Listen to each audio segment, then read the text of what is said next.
Hasta aquí las noticias de Subrayado. Saludamos a Gerardo para continuar entonces con la tarde en casa aquí en Canal 10. Buenas tardes, Gerardo. Buenas tardes, ¿cómo estás, Carolina? Muy bien. Vamos a seguir en principio, o en el comienzo del programa, con nuestro panel, hablando del caso Lola Chomnales, porque ha causado un gran impacto en todo el Río de la Plata el hecho de que ahora haya un pedido de procesamiento contra un hombre denominado, apodado el Cachila, que ya había declarado en 2015, conjuntamente con otra persona, pero que ahora el fiscal entiende que hay evidencias suficientes como para pedir el procesamiento por homicidio, coautoría de homicidio especialmente agravado. Sí, la jueza tiene que resolver esta tarde, hoy por mismo, lo que nos decía William, exacto. Claro, alguien me decía, bueno, podía haberse tomado un mes para decidir. Por alguna razón, en 24 horas va a tomar una decisión. Da la impresión de que va a ser procesado.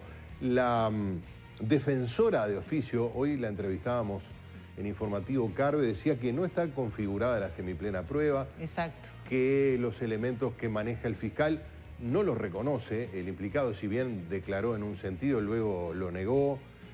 Bueno, obviamente esto es un tema extremadamente delicado porque todos recordamos y en estas horas también repasamos lo que fueron los detalles del homicidio de Lola. Sí, tremendo. Además, un caso que, bueno, lleva 4 años y medio. Sí. Más de 100 personas declararon, ¿no?, como testigos en esto. Hubo también una decena de detenidos, hubo 4 fiscales a cargo.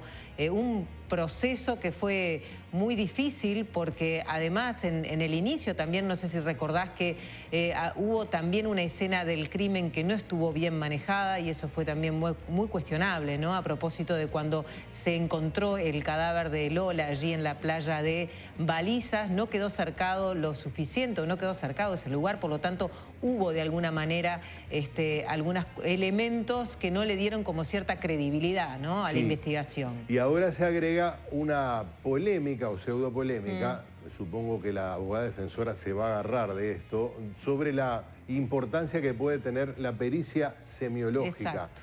Vamos a hablarlo con Adriana Savio, que va a estar integrando nuestro panel, con el doctor Andrés Ojeda y con Nicolás Lucich. Claro, algo que el fiscal le dio tremendamente importancia, ¿no? Ayer, de hecho, lo mencionaba como algo importante, ¿no? Él me dijo hoy de mañana que en realidad esto vino a confirmar una línea de investigación en la cual estaban trabajando y que solamente fue algo así como la frutilla en la torta. Pero, y esto con respecto a esta pericia, vamos a preguntarle a Adriana Savio concretamente de qué se trata.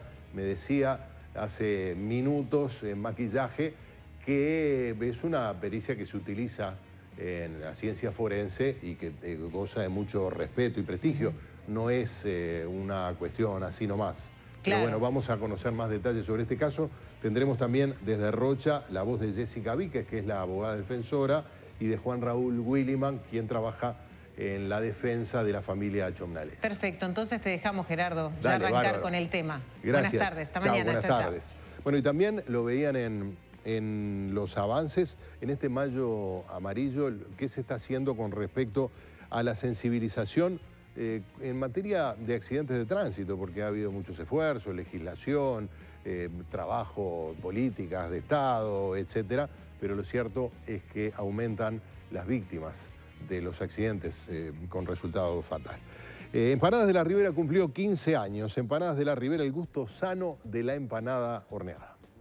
Elaboradas con ingredientes sabrosos, sanos y naturales y de primerísima calidad para compartir y disfrutar en familia o con amigos, con más de 30 gustos para elegir, 7 locales con deliveries a más de 30 barrios de Montevideo y Ciudad de la Costa. Entrá en www.delaribera.com.uy y mira cuál es el local más cercano. Empanadas de la Ribera, 15 años juntos para disfrutar más la vida. Le damos la bienvenida a nuestros panelistas de hoy, Nicolás Lucich. ¿Qué tal, Gerardo? Un gusto. Un gustazo, buenas tardes. Bienvenido. Adriana Savio, ¿cómo estás? Bienvenida nuevamente. Muchísimas gracias. Hoy tu presencia, Nicolás Lucich, siempre es importante e interesante conocer tu opinión. Sí, hoy la perita forense y el doctor Ojeda, ¿cómo le va? ¿Cómo te va, Gerardo? Bien, bien. En un caso que tiene de todo, porque también hay una mirada desde lo periodístico, desde lo humano, desde la sociedad civil, como se dice, con respecto a varios temas que ya vamos a ir conociendo. Si le parece, vamos a un tape para repasar, para contextualizar este trágico caso de Lola Chomnales. Lola Luna Chomnales nació el 4 de noviembre de 1999 en Buenos Aires. Tenía 15 años recién cumplidos cuando fue asesinada. En diciembre de 2014 era la primera vez que Lola salía sola de Argentina. Llegó a la barra de balizas con su madrina, el esposo de la mujer y 2 hijos del matrimonio. El 28 de ese mes toda la familia estaba en la playa. Lola salió a caminar por los alrededores. Llevaba unas pocas pertenencias y vestía un short de jean y un bikini. No regresó. Comenzó su búsqueda por aire, tierra y mar por parte de la policía y la armada. El 30 de diciembre, 2 días después de su desaparición, el cuerpo de Lola fue hallado por un pescador de la zona. Estaba semienterrado en la arena en un lugar apartado y frondoso de Barra de Balizas, camino a Aguas Dulces. Sufrió varios cortes en el cuello con un cuchillo de mesa y murió sofocada en la arena. La mochila que portaba apareció semanas después, con un rastro de sangre del presunto asesino. Primeramente se apuntó al ámbito familiar, pero fue descartado. Luego, y tras varias investigaciones, fueron pasando sospechosos por la justicia. Uno de los casos más sonados de la crónica policial nacional, con una clara repercusión en la vecina orilla, parece estar cerca de su esclarecimiento. Es el caso de Lola Chomnales, la jovencita argentina de 14 años que apareció muerta en diciembre de 2014 en Balizas. Todo puede dar un viraje hoy. Los propios padres de Lola encargaron un informe técnico a peritos argentinos, cuyos resultados trajeron al nuevo fiscal del caso, que ahora determinó la convocatoria de un hombre oriundo de Rivera, que se encontró con Lola en la playa ese día y dijo que luego de ver que ella se sentía mal se fue. Otro de los convocados, un hombre de Castillo, fue liberado. Yo solicité el procesamiento de esta persona por la comisión de un delito de homicidio muy especialmente agravado en calidad de coautor, y solicité su procesamiento con prisión porque esto está regulado por el código anterior, no por el nuevo Código del Proceso Penal. ¿Qué elementos encontraron para llegar a esta instancia? Y bueno, yo creo que existen elementos irrefutables de que él estuvo cuando mataron en el lugar, cuando mataron a Lola Chomnales. ¿Qué incidencia tuvo la semióloga? La semióloga hoy tuvo una gran incidencia porque a la persona se le hicieron preguntas banales, o sea, preguntas de su vida, pero también se le hicieron preguntas de los hechos, y cuando se le hacían preguntas, hubo una gran diferencia entre las preguntas sobre el homicidio o sobre la situación y sobre las preguntas de su vida. Entonces, eso le dio insumos a la semióloga para determinar de que él, cuando hablaba de cosas que no le generaban preocupación, él tenía todo un lenguaje no verbal cómodo, digamos. En cambio, cuando se le preguntaron cosas relativas al homicidio, él tenía situaciones de estrés, tenía gestos restrictivos, hacía ademanes, hacía movimientos corporales.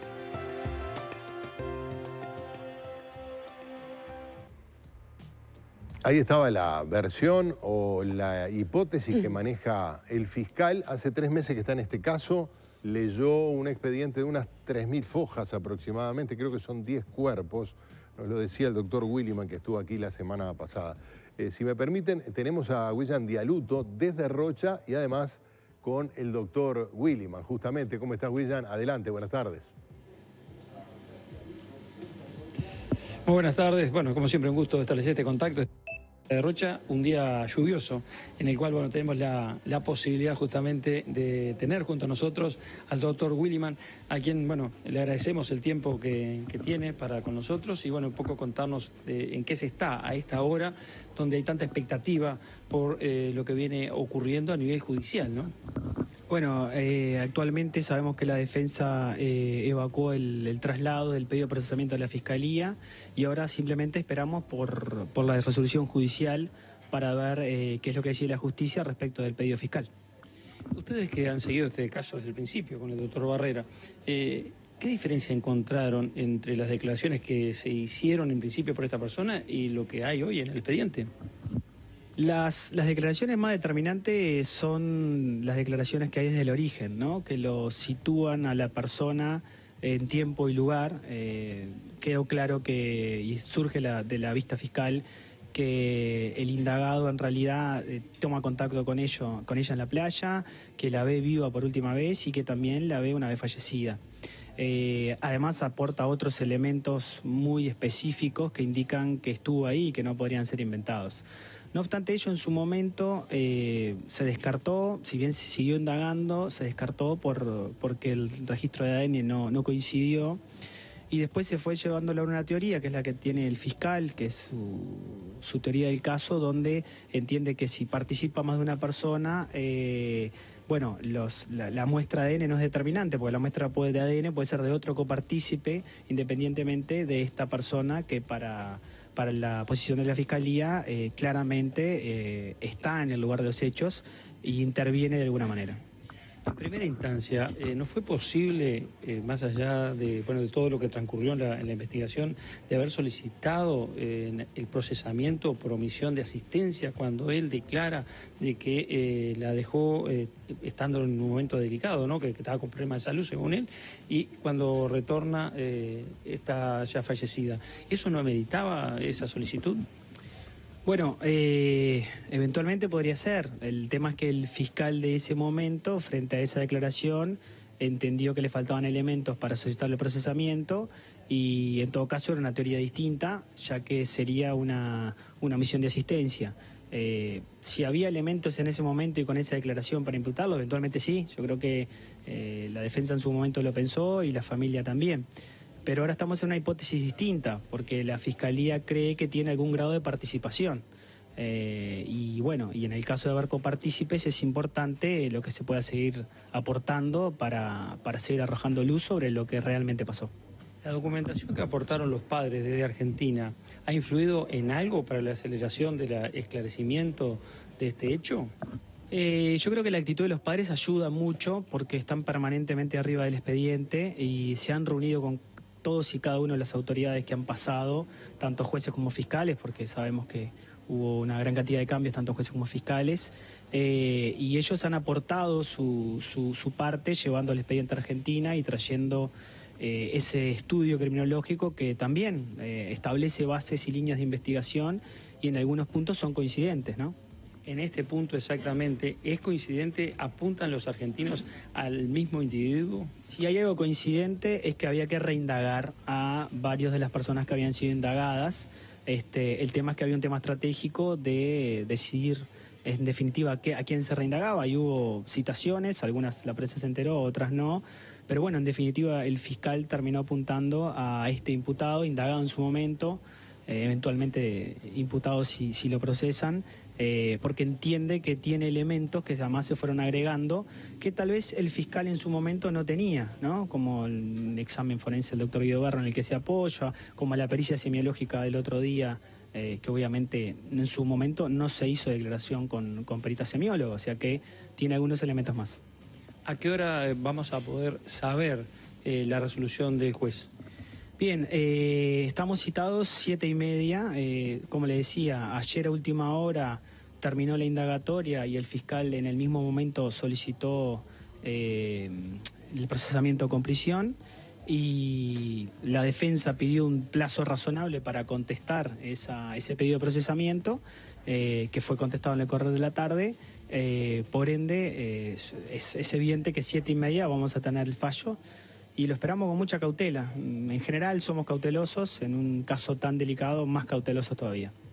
Bien, compañeros, no sé si ustedes tienen alguna consulta para hacerle al doctor Williman directamente, más allá de lo que le hemos preguntado hasta el momento. William, sí, que la abogada defensora sostiene que no está configurada semiplena prueba y que además todo esto se basa... A ver si le reiteras la pregunta, a que ahora él te está escuchando ahora. ¿Cómo está, doctor? Buenas tardes.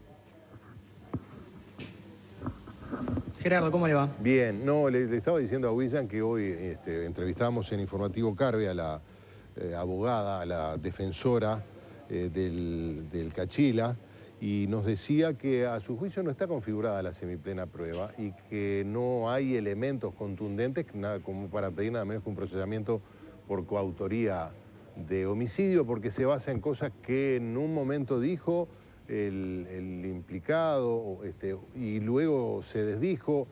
No está claro si estuvo allí o no estuvo.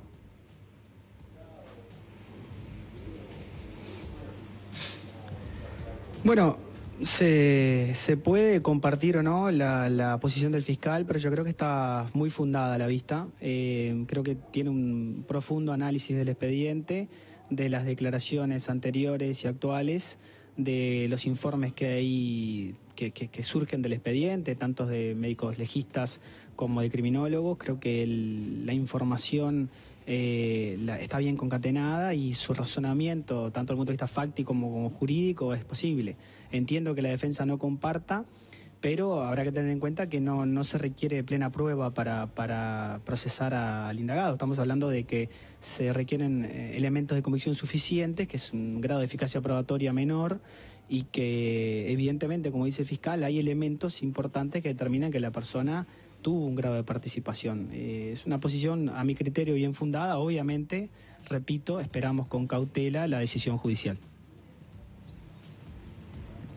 Bueno, perfecto. Gracias al doctor William, también a William, con quien vamos a estar en instantes, porque también vamos a tener la palabra, la voz de la doctora Jessica Víquez, que es la abogada defensora de este hombre que está, bueno, ahora está detenido, por el cual se pide el procesamiento a la jueza. ¿Cómo ves este caso, Nico? Tú que no tenés una mirada técnica, jurídica o comparto contigo, forense. Extremadamente sensible, además con repercusión en Argentina. Todo esto le pone evidentemente una condición, por supuesto, de la cual la justicia no debe siquiera abrir, digamos, consideración al respecto, pero las circunstancias siempre existen. Es un caso que además se alargó mucho y donde hay una demanda permanente y yo diría creciente de que finalmente haya un pronunciamiento judicial. Además con un cambio, ¿verdad?, en la Fiscalía, en fin. La justicia uruguaya muchas veces trabaja con muchas carencias para estas cuestiones y en un caso que tiene su complejidad emergen y es complicado. Obviamente que persisten ciertas dudas. A mí me da la sensación de que falta acá una confesión, de que esta persona diga más cosas y que complete lo que fue esa historia de la cual se sabe menos de lo que todos quisiéramos, pero que todo indica tiene allí una responsabilidad en esta persona. ¿Cómo fue efectivamente lo que pasó? Los indicios, según la Fiscalía, son claros para imputarlo. Ese hecho que refería Williman, la vio antes y estuvo después. Y realmente es casi como que un cierre. Simplemente lo que faltaría es una confesión. Pero efectivamente emergen dudas, ¿verdad? No es un asesinato, además con los rasgos de un asesinato. Lo que agrega la pericia forense, y ahora le vamos a preguntar a Adriana al respecto, es que él, de hecho, estaba confesando, aunque no verbalmente, sino con su gestualidad y con la manera como manejaba el lenguaje. Claro. Algo, con elementos semiológicos. Con elementos semiológicos, claro, pero para cualquiera de nosotros, yo miraba Lie to Me, pero no sé si tiene algo que ver con esto. En realidad la semiología es, diríamos, una técnica que, diríamos, se centra en el análisis de lo paraverbal, ¿no? Claro. ¿Verdad? O sea, todo lo que es la expresión gestual del sujeto en el momento que está dando un testimonio. Estamos hablando, discúlpame, esto no es un arte adivinatorio, esto es una ciencia. Es una ciencia que, diríamos, en otras partes del mundo se desarrolla muchísimo y se trabaja muchísimo en conjunción con la justicia. Claro. En otras partes de Latinoamérica ya hace muchísimos años uno entra, yo les estaba comentando a los compañeros, por cualquier causal y ya se aplica una prueba poligráfica. Acá el polígrafo como polígrafo no se aplica de manera específica, pero sí se está empezando a, diríamos, implementar la prueba semiológica, que vendría a ser filmar, diríamos, el testimonio del sujeto. ¿Qué es una prueba semiológica? Es un análisis, diríamos, de todas las señas y los signos que el sujeto desarrolla en el momento de expresarse, de alguna manera, para dar asertividad o no a lo que está diciendo verbalmente. Nosotros en realidad nos comunicamos en un 99% a través de los gestos. Claro, el lenguaje no verbal. Exactamente, Por y ejemplo, el resto es se le hace verbal. una pregunta que cuente, ¿no?, dónde nació, dónde vive, cómo está integrada su familia, y la persona habla con determinadas características de gestualidad y verbales. Y cuando lo llevan a la escena del crimen, ahí o sea, empiezan a haber fugas, empiezan a haber, diríamos, fallas en lo que vendría a ser todo lo que es la parte, diríamos, de, bueno, movilización de manos, movilización de gestualidad en la parte ocular, se analiza todo lo que es la parte facial, etcétera. Esto no es para caer en un espacio común ni en un simplismo, o sea, es como tú bien señalabas, una ciencia que tiene muchísimos años de análisis, que parte de los estudios del doctor Ekman a nivel universal, y se analizan, diríamos, patrones que siempre aparecen en la presencia de las facialidades que están, diríamos, mintiendo. Nosotros todos mentimos, naturalmente, como una conducta, diríamos, habitual en el ser humano. El asunto aquí es analizar cuando se encubre lo que se miente, que eso en realidad es la capacidad del semiólogo para poder ver de qué se trata. A mí me parece muy interesante que con el nuevo proceso, diríamos, del Código Penal, se habilitan, diríamos, estos espacios de poder filmar. Por ejemplo, de hecho, la Fiscalía de Género hoy por hoy ya lo está haciendo, está filmando los testimonios de la gente que va, diríamos, a dar declaraciones y demás, y en los casos que se crea pertinentes poder analizar esto como una herramienta extra para dar luz sobre este tipo de circunstancias. En el sujeto lo que aparece es una conducta claramente regresiva, replegante, que se llaman así, son conductas que de alguna manera en lo que es el ámbito de lo semiológico implican como un comportamiento por debajo del orden de lo fóbico o del miedo extremo. O sea, él de alguna manera expresó determinados, diríamos, comentarios acerca de lo que se le preguntaba, y en el momento que lo hacía replegaba con sus conductas lo que estaba diciendo. Como si estuviera ocultando información o ocultándose él mismo. Exactamente, o sea, claramente hay algo más que tiene que ser investigado en esta línea, y que, bueno, gracias a la estructura semiológica o lo que se llama la psicología de la mentira o el testimonio, porque ese es el nombre que tiene para que lo entienda más la gente, se puede empezar a dar, diríamos, luz sobre estos, diríamos, elementos que empiezan a sumarse a la causa, ¿no? Doctor Ojeda, ¿cuánto puede influir esto en un caso cualquiera de yo, la justicia estas cosas me gusta aclarar que yo no tuve nada que ver en este caso, porque a veces a uno lo ven sentado acá y yo, por lo general, no me siento casi el caso es mío, porque tiende a ser complicado. Pero me parece que esto está bueno porque interpela un poco y logra poner de manifiesto cómo funciona quizá el sistema de justicia. Esto es proceso anterior, porque el tema es bastante viejo. Sin perjuicio de eso, vale decir que el formato de investigación es bastante similar, solo que lo hacía otra persona, en este caso el juez, con ayuda del fiscal, no el fiscal solo, como lo hace ahora. El tema también, hay un tema grande que ¿qué es ese elemento de convicción suficiente y qué es esa plena prueba de la que tanto se habla? Tanto Juan Raúl Williman como Jorge Barrera, que los conozco personalmente y los aprecio mucho, ambos amigos, sobre todo Williman tiene un componente procesal muy grande, se dedica a estudiar eso, por eso se afirmó tanto en el tema del elemento de convicción suficiente, es esa sospecha fundada fuerte de que da para iniciarle un proceso a una persona. Lo que dice la defensora es que esa sospecha no está fundada porque no hay testigos, no hay confesión, porque lo que dijo primero después se desdijo, que le permita al fiscal ubicar al Cachila, como dice todo su relato, que es muy contundente también, ¿no? Cuando pide el procesamiento, ubicar a esa persona desde el comienzo, es decir, del momento que se cruzan con Lola hasta incluso después de muerta, en ese lugar, en ese momento, ¿no? Está bien. Está claro que el tema tiene un componente grande que es probatorio y no tan jurídico. Acá no hay ninguna duda de que la imputación es clara. Si alguien mató a alguien es homicidio y punto. El tema es, bueno, ¿qué pruebas tenemos de que esta persona intervino o no intervino? Esto aplica para este caso y para cualquier otro similar. Yo creo que la rigidez probatoria necesaria en los casos depende de los casos. O sea, lo que decía recién es en cuanto a que en los casos de abuso o sexuales que la rigidez probatoria es menor porque uno no tiene cámaras arriba de lo que pasó. Acá tampoco hay una cámara. Y estamos muy acostumbrados también a siempre ir por los mismos caminos probatorios. En suma, si no tengo lo habitual, que es un testigo o algo del estilo, yo no puedo imputar. Y eso no es tan así. Porque primero, en materia penal, las confesiones no tienen el mismo valor que en otros lados. En materia penal, a confesión de parte no hay relevo de prueba. Contrariamente a lo que dice uno no la puede jerga popular. elegir ser responsable de un delito. Yo puedo confesar acá haber matado a Kennedy y no maté a Kennedy. Entonces, quizás estoy salvando a otro que sí lo mató.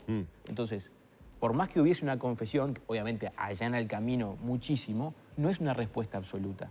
Yo creo que... De hecho, si esta persona fue coautor, seguramente sabe quién fue el autor y lo está encubriendo. ¿Por qué? Andrés lo pone el ejemplo desde lo teórico y lo trae claramente al caso. Esa es una posibilidad, sí, ¿no? es una fuerte posibilidad. Ahora, ¿por qué habría de hacerlo si se va a comer muchos años preso? ¿Por qué proteger a otra persona? Eso también puede ser una línea de investigación. Es un tema, a ver, que no se escapa, pero en Uruguay uno comete delitos o como autor como coautor o como cómplice. No hay otra forma. Si no entra por una de esas, no hay delito. Entonces, cuando pasa a veces que cuando no logran imputar concretamente quién es el autor, tienden a imputar varias coautorías. Pasó en muchos casos. Sí. Recuerdo que uno medio paradigmático a nivel jurisprudencial es el homicidio de Héctor Acuña, el hincha de Defensor.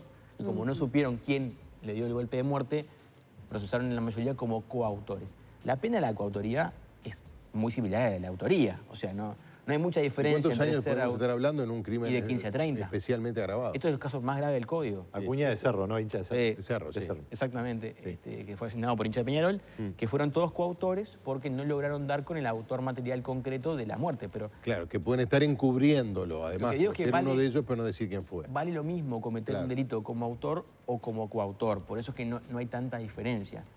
A mí me parece interesante y el tema de la prueba semiológica, yo lo he visto en algunos casos, incluso de código viejo, que el perito semióloga está en la audiencia, mirando la declaración, en vivo, sin habría igual que pedir en esos casos permisos especiales. Vamos a hablar después de la pausa, porque esto es lo que más llama la atención a la gente. La abogada defensora, entre otros asuntos, hace hincapié en digamos, como que trata de fragilizar la tesis del fiscal, entre otras cosas, por lo de la prueba semiológica. Pero lo vemos en instantes.